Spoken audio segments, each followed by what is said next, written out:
Okay. In which WebRTC scenarios you shouldn't use simulcast in your application?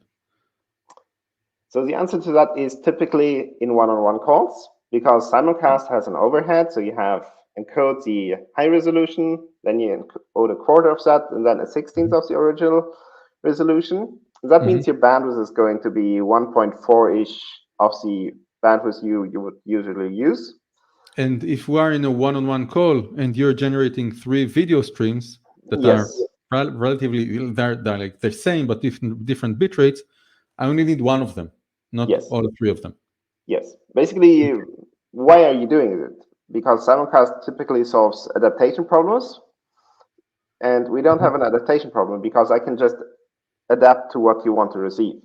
Okay, so one-on-one calls, we don't use simulcast. Yes. What about audio-only calls? Well, no videos there, and we don't have audio simulcast. Okay, and then screen sharing. Screen sharing is video. It is video, and you might argue that you can send multiple resolutions, but I haven't seen that used much in practice because you want the full resolution in simulcast, so the only thing you do is temporal scalability, so adapting frame rates. I think there is another thing to notice here. If I'm using a webcam, I'll do anywhere between 720p VGA, maybe 1080p. There is not much 4K unless this is a very dedicated application for a very specific reason. Screen sharing today would start with 4K or 5K, depending on the laptop that you have.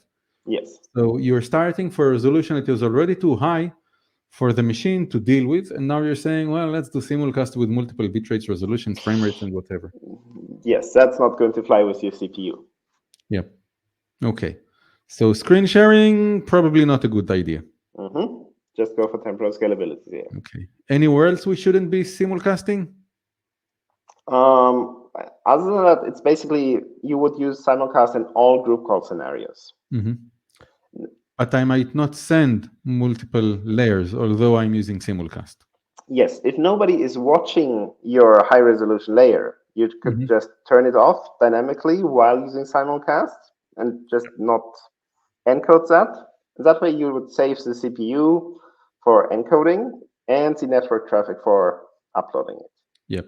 Okay, so to sum things up, simulcast we don't use in one-on-one, in audio, probably in screen sharing, and when we're trying to optimize the network of a group call and not send things that nobody is watching.